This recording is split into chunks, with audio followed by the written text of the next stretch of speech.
कोई पहली घटना देश में नहीं है। बीजेपी जब से सत्ता में आई है उसकी कोशिश रही है जो सेंट्रल एजेंसीज हैं उनका गलत इस्तेमाल किया जाए। डिप्टी सीएम मनीष सिसोदिया लगातार वहाँ की शिक्षा व्यवस्था को बेहतर करने में लगातार काम कर रहे थे और उन्होंने देश के सामने एक मॉडल दिया है। और जिस तरीके का व्यवहार भारतीय जनता पार्टी का रहा है, सरकार का रहा है, लगातार इस तरह के विपक्षी जितने भी नेता हैं उनके खिलाफ जांचें चल रही हैं।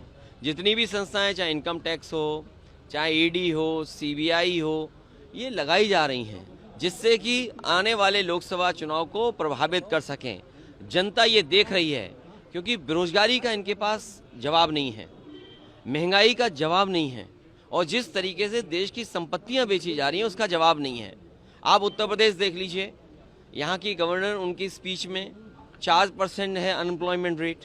बजट स्पीच देख लीजिए, 4% है अनएम्प्लॉयमेंट। इसका मतलब ये हुआ कि उत्तर प्रदेश के 90% से ज़्यादा पढ़ने लिखने वाले नौजवानों को रोजगार या नौकरी मिली हुई है। क्या ये सच है? चरम सीमा पर महंगाई। आप सिलेंडर की कीमत देख लीजिए, दूध की कीमत देख लीजिए, आप दालों की कीमत देख लीजिए, आज जो आटा बिका उसकी कीमत देख लीजिए, घी की कीमत देख लीजिए, हर ज़रूरत चीज़ महंगी हो गई है। तो इसका जवाब जब भारतीय जनता पार्टी के पास नहीं है और जिसको भारतीय जनता पार्टी ने बनाया, दुनिया में पहचान दिलाने के लिए नंबर 2 तक पहुंच गए, आज 20 लाख करोड़ के घाटे में चला गया हो इंसान, इसका क्या जवाब है? अगर 20 लाख करोड़ की वैल्यूएशन गई है तो LIC जैसी संस्था का पैसा डूब गया, आपके स्टेट बैंक ऑफ इंडिया का पैसा डूब गया। अरे हमारे मुख्यमंत्री कितने अच्छे थे, सोचिए। यहाँ पर बिजली विभाग का प्रोविडेंट फंड सरकारी कर्मचारियों का एक प्राइवेट कंपनी में इन्वेस्ट हो गया था, वो प्राइवेट कंपनी डूबी, हमारे मुख्यमंत्री जी ने वहाँ के अधिकारियों को जेल भेज दिया, कंपनी के लोगों को जेल भेज दिया।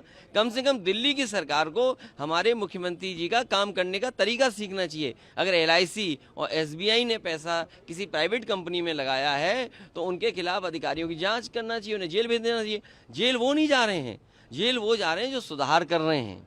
और फिर बीजेपी को ये बताना चाहिए कि मित्र की पहचान बुरे दिन में ही होती है। मित्र के साथ वो खड़े हैं कि नहीं खड़े हैं।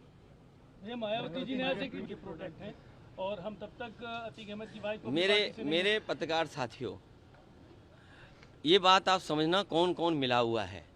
ये साजिश बड़ी है और यूपी का चुनाव कोई छोटा चुनाव नहीं है, ये देश का चुनाव है। इस प्रदेश ने प्रधानमंत्री दिया है, ये प्रदेश प्रधानमंत्री देता है, तो इसलिए साजिश भी बड़ी है, साजिश छोटी मोटी नहीं है। हमें तो ये पढ़ने को मिल रहा है कि बीजेपी का कोई अल्पसंख्यक प्रकोष्ठ है वो भी शामिल है।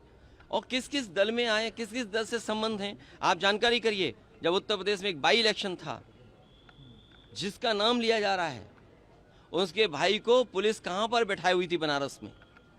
ये बड़ी साजिशें हैं पत्रकार साथियों, आप भी जानते हो कौन किससे मिला हुआ है, क्या तालमेल मिल रहा है। आने वाले चुनाव में मुझे उम्मीद है उत्तर प्रदेश की जनता ऐसे माफिया लोगों को, क्योंकि मुख्यमंत्री ने कहा है कि माफियाओं को मिट्टी में मिला देंगे। अरे माफियाओं की सूची तो आ जाए। मैंने सदन में मांगा कि टॉप 10, टॉप 100 माफियाओं की सूची जारी कर दे सरकार। सरकार पीछे क्यों हट रही है?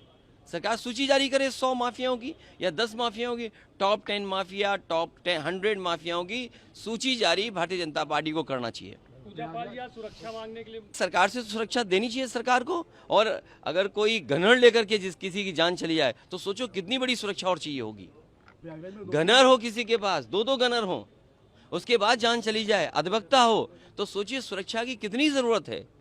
इसलिए सुरक्षा की जरूरत है, जिन जिन व्यक्तियों को भी उन्हें सुरक्षा मिलनी चाहिए।